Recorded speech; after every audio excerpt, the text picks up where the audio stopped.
ನಮಸ್ಕಾರ. ಈ ವಿಡಿಯೋದಲ್ಲಿ ನಾನೇನು ಎಕ್ಸ್ಪ್ಲೇನ್ ಮಾಡ್ತೀನಿ ಅಂತಂದರೆ ಡಿವಿಡೆಂಟ್ ಅಂದರೆ ಏನು ಮತ್ತು ಟೈಪ್ಸ್ ಆಫ್ ಡಿವಿಡೆಂಟ್ ಇವೆರಡು ಕಾನ್ಸೆಪ್ಟ್ನ ನಾನು ಎಕ್ಸ್ಪ್ಲೇನ್. ಇಲ್ಲಿವರೆಗೂ ಇನ್ನೂ ಯಾರು ಚಾನಲ್ಗೆ ಸಬ್ಸ್ಕ್ರೈಬ್ ಆಗಿಲ್ಲ ಅಂತಂದರೆ ದಯವಿಟ್ಟು ಸಬ್ಸ್ಕ್ರೈಬ್ ಮಾಡ್ಕೊಳ್ಳಿ, ಹಾಗೆ ಬೆಲ್ಲೈಕನ್ನ ಪ್ರೆಸ್ ಮಾಡಿ. ಯಾಕಂದರೆ ನೀವು ಸಬ್ಸ್ಕ್ರೈಬ್ ಮಾಡೋದ್ರಿಂದ ನಾನು ಬೇರೆ ವಿಡಿಯೋಸ್ ಬಗ್ಗೆ ಬೇರೆ ಕಾನ್ಸೆಪ್ಟ್ ಬಗ್ಗೆ ನಾನು ಎಕ್ಸ್ಪ್ಲೇನ್ ಮಾಡ್ತೀನಿ. ನನಗೂ ಮೋಟಿವೇಶನ್ ಸಿಕ್ಕಿ ನಾನು ಬೇರೆ ಕಾನ್ಸೆಪ್ಟ್ ಬಗ್ಗೆ ನಾನು ನಿಮಗೆ ಎಕ್ಸ್ಪ್ಲೇನ್ ಮಾಡ್ತೀನಿ. ಬನ್ನಿ, ಜಾಸ್ತಿ ಟೈಮ್ ವೇಸ್ಟ್ ಮಾಡದೆ ಕಾನ್ಸೆಪ್ಟ್ಗೆ ಎಂಟರ್ ಆಗೋಣ. ಈ ಕಾನ್ಸೆಪ್ಟಲ್ಲಿ ನಾನೇನು ಎಕ್ಸ್ಪ್ಲೇನ್ ಮಾಡ್ತೀನಿ ಅಂತಂದರೆ ಈ ವಿಡಿಯೋದಲ್ಲಿ ಡಿವಿಡೆಂಟ್ ಅಂದರೆ ಏನು. ಡಿವಿಡೆಂಟ್ ಅಂತಂದರೆ a dividend is a portion of company, a portion of a company profit that is paid out of its share holders ಅಂತಂದ್ರೆ. ಈಗ ಫಾರ್ ಎಕ್ಸಾಂಪಲ್ ಇದಕ್ಕೊಂದು ಎಕ್ಸಾಂಪಲ್ ಹೇಳ್ತೀನಿ ನೋಡಿ. ಈಗ ಫಾರ್ ಎಕ್ಸಾಂಪಲ್ ಒಂದು ಕಂಪನಿ ಏನ್ ಮಾಡಿರುತ್ತೆ, ಒಂದು ಇನ್ವೆಸ್ಟ್ಮೆಂಟ್ ಬಂದು 10 lakh ಅಂತ, ಅದು ಏನ್ ಮಾಡುತ್ತೆ, ಒಂದು ರಿಟರ್ನ್ ತೆಗಿತದೆ ಆ ಕಂಪನಿ. ಅಂದ್ರೆ ಕಂಪನಿ ರನ್ ಮಾಡೋದಕ್ಕೆ, ಕಂಪನಿ ರನ್ ಮಾಡೋದನ್ನೇ ಒಂದು ಪ್ರಾಫಿಟ್ ನ ಅರ್ನ್ ಮಾಡೋದಕ್ಕೋಸ್ಕರ ಕಂಪನಿನ ರನ್ ಮಾಡ್ತಾರೆ ಹೊರತು ಇನ್ಯಾವುದೇ ಕಾರಣಕ್ಕೂ ಕಂಪನಿನ ರನ್ ಮಾಡಲ್ಲ.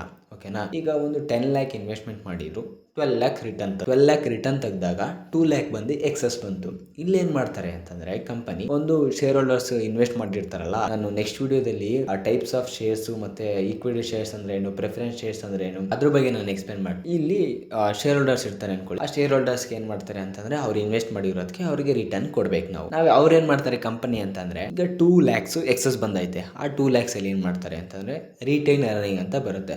ಆ ರಿಟೈನ್ ಅರ್ನಿಂಗು ಕೂಡ ನಾನು ನೆಕ್ಸ್ಟ್ ವಿಡಿಯೋದಲ್ಲಿ ಎಕ್ಸ್ಪ್ಲೇನ್ ಮಾಡ್ತೀನಿ. ಇಲ್ಲಿ ಸ್ವಲ್ಪ ಲೈಟಾಗಿ ಎಕ್ಸ್ಪ್ಲೇನ್ ಮಾಡ್ತೀನಿ. ರಿಟೈನ್ ಅರ್ನಿಂಗ್ ಅಂತಂದ್ರೆ, ಈಗ ಫಾರ್ ಎಕ್ಸಾಂಪಲ್ ಈಗ ಕಂಪ್ನಿ 2 ಲಕ್ಷ ಬಂದೈತಲ್ವಾ ಎಕ್ಸಸ್ಸು, ಈ 2 ಲಕ್ಷದಲ್ಲಿ 1 ಲಕ್ಷನ ಡಿವಿಡೆಂಟ್ ಆಗಿ ಹಂಚಕ್ಕೆ ಡಿಸೈಡ್ ಮಾಡ್ತಾರೆ, ಇನ್ನೊಂದು ಲಕ್ಷನ ರಿಟೈನ್ ಅರ್ನಿಂಗ್ ಆಗಿ ಮಡಿಕೊಳ್ಳಕ್ಕೆ ಅನ್ಸ್ತಾರೆ. ಯಾಕಂತಂದ್ರೆ ಈ ರಿಟೈನ್ ಅರ್ನಿಂಗ್ ಏನ್ ಮಡಿಕೋತಾರೆ ಕಂಪನಿ ಅಂತಂದ್ರೆ, ಅವರ ಒಂದು ಫ್ಯೂಚರ್ ಯೂಸ್ಗೋಸ್ಕರ. ಫ್ಯೂಚರ್ ಅಲ್ಲಿ ಏನಾದ್ರು ಲಾಸ್ ಆದ್ರೆ, ಫ್ಯೂಚರ್ ಅಲ್ಲಿ ಏನಾದ್ರು ಅನ್ಸರ್ಟನಿಟಿ ಥಿಂಗ್ಸ್ ಏನಾದ್ರು ಆದ್ರೆ ಆ ಅಮೌಂಟ್ ನ ಯೂಸ್ ಮಾಡ್ಕೋತಾರೆ. ಅದನ್ನು ನಾವು ರಿಟೈನ್ ಅರ್ನಿಂಗ್ ಅಂತ ಕರಿತೀವಿ. ಇವ್ರು ಏನ್ ಮಾಡ್ತಾರೆ, ಡಿವಿಡೆಂಟ್ ಏನ್ ಮಾಡ್ತಾರೆ ಹಂಚ್ತಾರೆ, ಯಾರಿಗೆ ಶೇರ್ ಹೋಲ್ಡರ್ಸ್ಗೆ ಹಂಚ್ತಾರೆ. ಅದನ್ನ ನಾವು ಡಿವಿಡೆಂಟ್ ಅಂತ ಕರಿತೀವಿ. ಅಂದ್ರೆ ಪಾರ್ಟ್ ಆಫ್ ಪ್ರಾಫಿಟ್, ಅಂದ್ರೆ ಈ ಬಂದಿರೋ ಪ್ರಾಫಿಟ್ ಅಲ್ಲಿ ಒಂದು ಪಾರ್ಟ್ ಆಫ್ ಪ್ರಾಫಿಟ್ ನ ನಾವು ಏನ್ ಮಾಡ್ತಾರೆ, ಕಂಪನಿ ಏನ್ ಮಾಡ್ತಾರೆ ಹಂಚ್ತಾರೆ ಶೇರ್ ಹೋಲ್ಡರ್ಸ್ಗೆ. ಇದು ಏನಾಗಿರುತ್ತೆ ಡಿವಿಡೆಂಟ್ ಅಂತ. ಅಂದ್ರೆ ಇದರಲ್ಲಿ ಟೈಪ್ಸ್ ಆಫ್ ಡಿವಿಡೆಂಟ್ ಇದೆ. ಅಂದ್ರೆ ಡಿವಿಡೆಂಟ್ ಕೊಡೋದ್ರಲ್ಲೂ ಕೂಡ ಹಲವಾರು ತರಹಗಳಿವೆ. ಅಂದ್ರೆ ಈಗ ಬೇಜಾನ್ ಟೈಪ್ಸ್ ಇವೆ.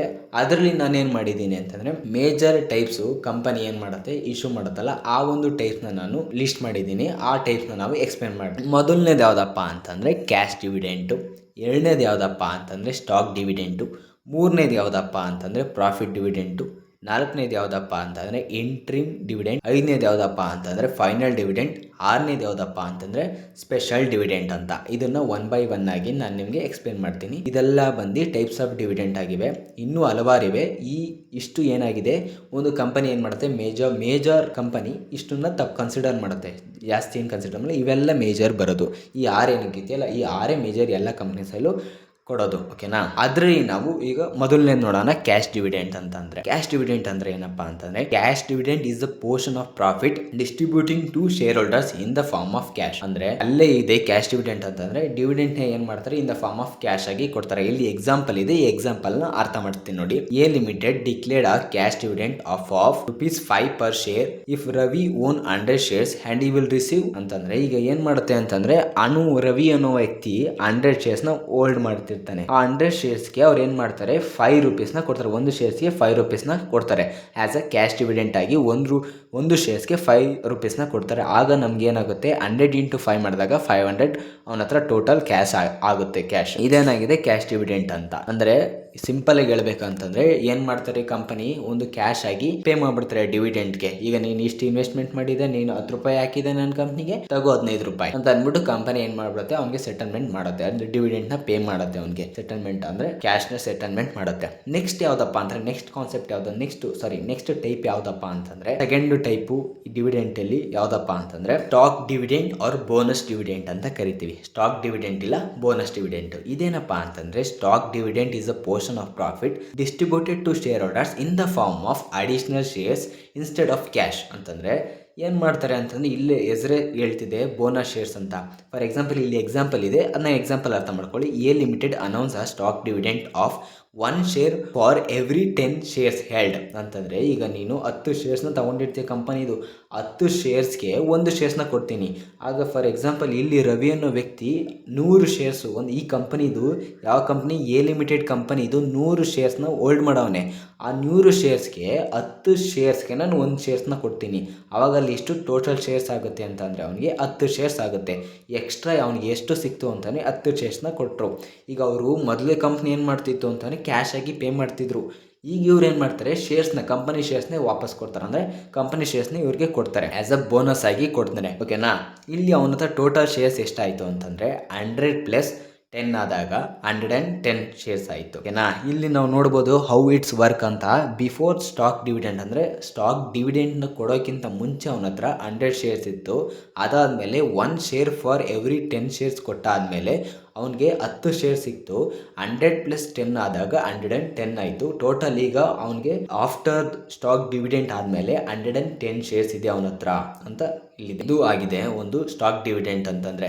ಅಂದರೆ ಸಿಂಪಲಾಗಿ ಹೇಳೋದಂತಂದರೆ, ಅವರು ಕ್ಯಾಶಲ್ಲಿ ಕೊಡ್ತಿದ್ರು, ಇವ್ರು ಏನು ಮಾಡ್ತಾರೆ ಅಂದರೆ ಕಂಪನಿ ಶೇರ್ಸ್ನ ಯಾರ್ಯಾವ ಶೇರ್ ಹೋಲ್ಡರ್ಸ್ಗೆ ಕೊಟ್ಬಿಡ್ತಾರೆ ಆ್ಯಸ್ ಎ ಬೋನಸ್ ಆಗಿ.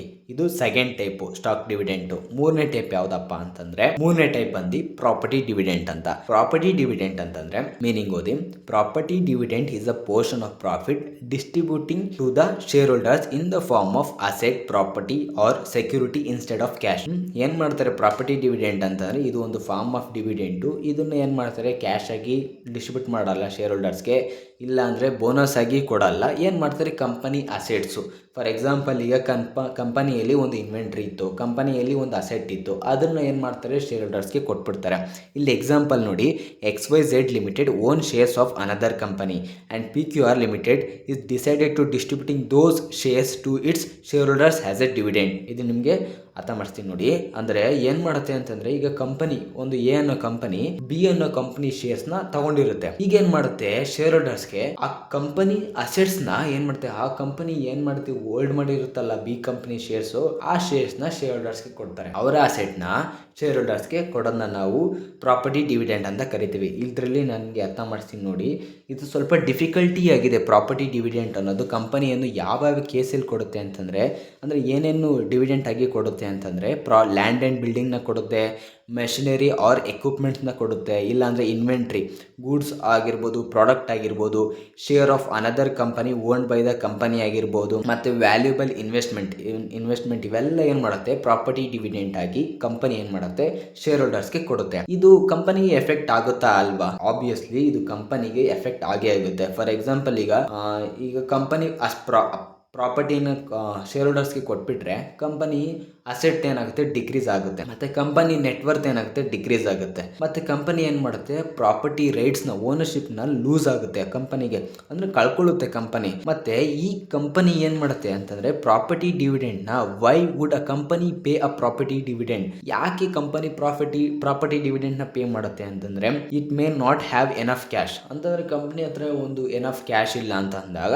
ಕಂಪನಿ ಏನು ಮಾಡುತ್ತೆ ಅಂದರೆ ಪ್ರಾಪರ್ಟಿ ಡಿವಿಡೆಂಡ್ನ ಚೂಸ್ ಮಾಡುತ್ತೆ. ಮತ್ತು ಇನ್ನೊಂದು ಕಾರಣ ಏನಪ್ಪ ಅಂತಂದರೆ, it may have unused asset ಅಂತಂದರೆ ಕಂಪನಿಗೆ ಆ ಅಸೆಟ್ ಯೂಸ್ಲೆಸ್, ಅದೇನು ಮಾಡುತ್ತೆ ಅಂತಂದರೆ ಶೇರ್ ಹೋಲ್ಡರ್ಸ್ಗೆ ಕೊಟ್ಬಿಡುತ್ತೆ in the form of property dividend ಆಗಿ ಕೊಟ್ಬಿಡುತ್ತೆ. It want to dispose of an non essential property ಅಂತಂದ್ರೆ ಆ ಕಂಪನಿಗೆ ಏನಾಗಿದೆ ಆ ಪ್ರಾಪರ್ಟಿ ಎಸೆನ್ಷಿಯಲ್ ಆಗೇ ಇಲ್ಲ, ಅಂದ್ರೆ ಬೇಕಾಗಿಲ್ಲ ಇಲ್ಲ, ಅದಕ್ಕೋಸ್ಕರ ಏನ್ ಮಾಡುತ್ತೆ ಅಂತಂದ್ರೆ ಕಂಪನಿ ಶೇರ್ ಹೋಲ್ಡರ್ಸ್ಗೆ ಡಿಸ್ಟ್ರಿಬ್ಯೂಟ್ ಮಾಡುತ್ತೆ. ನೆಕ್ಸ್ಟ್ ಇನ್ಯಾವ ಕೇಸಲ್ಲಿ ಕಂಪನಿ ಪ್ರಾಪರ್ಟಿ ಡಿವಿಡೆಂಡ್ ನ ಚೂಸ್ ಮಾಡುತ್ತೆ ಅಂತಂದ್ರೆ it want to reward the share holders without reducing the cash reserves, ಅಂದರೆ ಕ್ಯಾಶ್ ರಿಸರ್ವ್ಸ್ನೇ ಕಮ್ಮಿ ಮಾಡ್ದೇನೆ ಅವ್ರು ಏನು ಮಾಡ್ತಾರೆ ಕಂಪನಿಲಿರುವ ಅಸೆಟ್ಸ್ನ ಆಗಿರ್ಬೋದು, ಇನ್ವೆಂಟ್ರಿ ಆಗಿರ್ಬೋದು, ಪ್ರಾಡಕ್ಟ್ ಆಗಿರ್ಬೋದು, ಗೂಡ್ಸ್ ಆಗಿರ್ಬೋದು ಏನು ಮಾಡ್ತಾರೆ ಆ್ಯಸ್ ಅ ಡಿವಿಡೆಂಟ್ ಆಗಿ ಪೇ ಮಾಡ್ತಾರೆ. ಇದನ್ನು ನಾವು ಪ್ರಾಪರ್ಟಿ ಡಿವಿಡೆಂಟ್ ಅಂತ ನೋಡ್ಬೋದು ನಾವು ಇಲ್ಲಿ.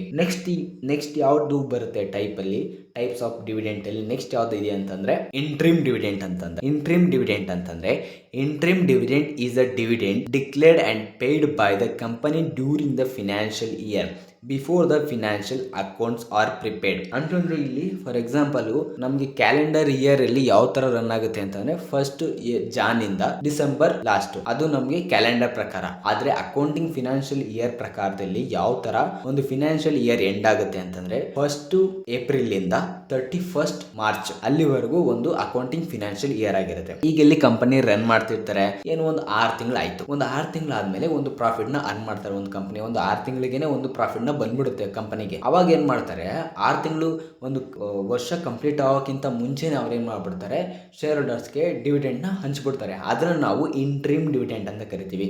ಒಂದು ವರ್ಷ ಕಂಪ್ಲೀಟ್ ಮಾಡೋಕ್ಕಿಂತ ಮುಂಚೆನೆ ಇವ್ರು ಏನ್ ಮಾಡ್ಬಿಡ್ತಾರೆ, ಮಧ್ಯದಲ್ಲೇ ಪ್ರಾಫಿಟ್ ನ ಹಂಚ್ಬಿಡ್ತಾರೆ. ಅದನ್ನ ನಾವು ಇಂಟ್ರಿಮ್ ಡಿವಿಡೆಂಡ್ ಅಂತ ಕರಿತೀವಿ. ಇಲ್ಲಿ ಕೀ ಪಾಯಿಂಟ್ಸ್ ಇದೆ ನೋಡಬಹುದು. Paid during the financial year ಅಂದ್ರೆ financial during the financial year ಅಂತಂದ್ರೆ ಇನ್ನು ಫಿನಾನ್ಷಿಯಲ್ ಇಯರ್ ಕಂಪ್ಲೀಟ್ ಆಗಿಲ್ಲ, ಮುಂಚೆನೆ ನಾವೇನ್ ಮಾಡೋದು, ಡಿವಿಡೆಂಡ್ ನ ಪೇ ಮಾಡೋದು. ಮತ್ತೆ based on the profit earn up to that time ಅಂತಂದ್ರೆ ಆ ಟೈಮಲ್ಲಿ ಏನು ಪ್ರಾಫಿಟ್ ನ ಅರ್ನ್ ಮಾಡಿದ್ರಲ್ಲ ಅದನ್ನ ಅವ್ರು ಏನ್ ಮಾಡ್ತಾರೆ, ಡಿವಿಡೆಂಟ್ ಆಗಿ ಶೇರ್ ಹೋಲ್ಡರ್ಸ್ಗೆ ಕೊಡ್ತಾರೆ.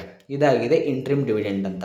ಇನ್ನೊಂದು ವೆನ್ ಇಟ್ಸ್ ಡಿಕ್ಲೇರ್ಡ್ ಅಂತಾನೆ first start from the financial year April start ಆಯ್ತು, ಸೆಪ್ಟೆಂಬರ್ ಅಲ್ಲಿ 6 ತಿಂಗಳಾಯ್ತು. ಅವಾಗ ಏನ್ ಮಾಡ್ಬಿಡ್ತಾರೆ ಅಂತಾರೆ, ಡಿವಿಡೆಂಟ್ ನ ಡಿಕ್ಲೇರ್ ಮಾಡ್ಬಿಟ್ರು. ಇನ್ನು 6 ತಿಂಗಳಿಗೆ ಹಿಂದಿಲ್ಲ. ನೆಕ್ಸ್ಟ್ ಯಾವ್ದಪ್ಪ ಅಂತ, ನೆಕ್ಸ್ಟ್ ಟೈಪ್ ಆಫ್ ಡಿವಿಡೆಂಟ್ ಯಾವ್ದಪ್ಪ ಅಂತಂದ್ರೆ ಫೈನಲ್ ಡಿವಿಡೆಂಟ್. ನೆಕ್ಸ್ಟ್ ಯಾವ್ದಪ್ಪ ಅಂತಂದ್ರೆ ಫೈನಲ್ ಡಿವಿಡೆಂಟ್ ಅಂತ. ಈ ಫೈನಲ್ ಡಿವಿಡೆಂಟ್ ಏನಪ್ಪಾ ಅಂತಂದ್ರೆ, final dividend is a portion of profit distributing to the shareholders at the end of the financial year after confirming the net profit in the financial account. ಅಂತಂದ್ರೆ final dividend ಅಂದ್ರೆ ಅದು interim dividend ಅಂದ್ರೆ middle of the year ಅಲ್ಲಿ ಏನ್ ಮಾಡ್ಬಿಟ್ರು, pay ಮಾಡ್ಬಿಟ್ರು. ಇದು final dividend ಅಂದ್ರೆ end of the year April ಅಲ್ಲಿ ಸ್ಟಾರ್ಟ್ ಆಯ್ತು, 31st ಮಾರ್ಚ್ ಅಲ್ಲಿ ಎಂಡ್ ಆಯ್ತು.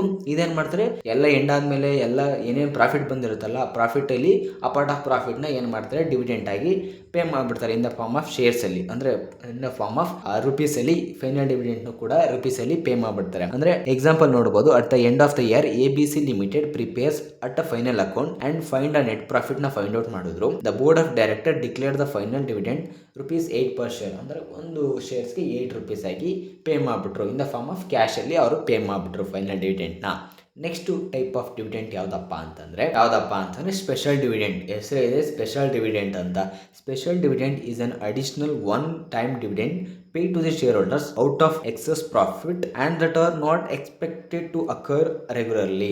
ಅಂತಂದ್ರೆ ಈಗ ಸ್ಪೆಷಲ್ ಡಿವಿಡೆಂಟ್ ಅಂತಂದ್ರೆ ಇದ್ದಕ್ಕಿದ್ದಂಗೆ ಏನೋ ಒಂದು ಕಂಪನಿಗೆ ಪ್ರಾಫಿಟ್ ಬಂದ್ಬಿಡ್ತು. ಇಲ್ಲಿ ಎಕ್ಸಾಂಪಲ್ ಐತೆ ನೋಡಿ, ಹೇಳ್ತೀನಿ. ABC limited sells an old building and earn a huge profit and declared to distributing the special dividend of 10 per share to its share holders. ಅಂದರೆ ಇದಕ್ಕೆ ಒಂದು ಕಂಪ್ನಿ ಏನು ಮಾಡ್ಬಿಡ್ತು, ಒಂದು ಬಿಲ್ಡಿಂಗ್ನ ಸೇಲ್ ಮಾಡ್ಬಿಡ್ತು. ಓಲ್ಡ್ ಬಿಲ್ಡಿಂಗ್ನ ಏನು ಮಾಡ್ತು, ಸೇಲ್ ಮಾಡ್ತು. ಅದರಿಂದ ಏನು ಮಾಡ್ತು, ಯೂಜ್ ಪ್ರಾಫಿಟ್ನ ಅರ್ನ್ ಮಾಡಿದಾಗ ಕಂಪ್ನಿ ಏನು ಮಾಡ್ತು, ಒಂದು ಸ್ಪೆಷಲ್ ಆಗಿ ಒಂದು ಅಮೌಂಟ್ ಬಂತು.